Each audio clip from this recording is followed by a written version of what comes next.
Never, Never, Never is a story about the different kinds of love against the backdrop of DW having too many toys. And I like the messages in it, but I'm not really a big fan of the way the narrative developed. This is the second segment in the first episode of the 12th season, and it starts off with DW being told by her mother that she has too many toys and she has to, box some up that she no longer plays with to give to charity. Great, I thought this is fantastic. I'm a minimalist, so it really speaks to me a lot. I think it's very inspiring and something that every child has to go through because children outgrow their toys, but it doesn't mean they're willing to let go of them. And I remember having many clear outs like this. But DW decides to basically spit her dummy out, or ironically, throw her toys out of the pram and give all of her toys away. And I won't say who she gives them to or how that comes about, I won't spoil it completely, but I didn't like that. I don't think the message worked very well. And she does have to learn that it's not an all or nothing. She basically had a tantrum and said, right, you don't want me to have my presents, my toys, you don't love me, fine, I'll get rid of them. And she had a very terrible attitude. And not only by giving them away to her friends, certain friends in particular, which I won't go into, it also meant that she didn't give anything to charity.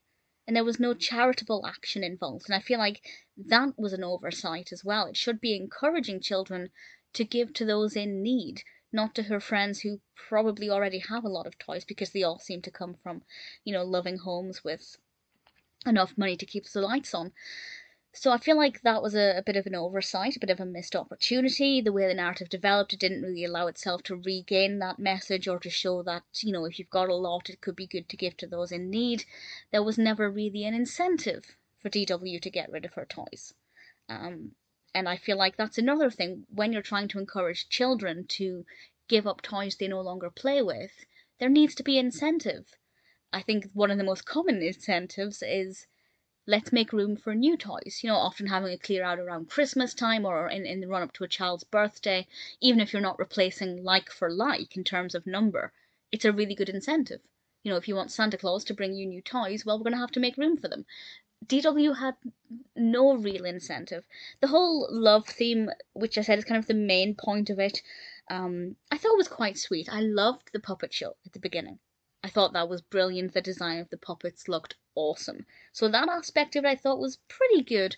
And DW had to learn that you can't just demand people that you love to do things. It's not right. You have to treat people in very specific ways.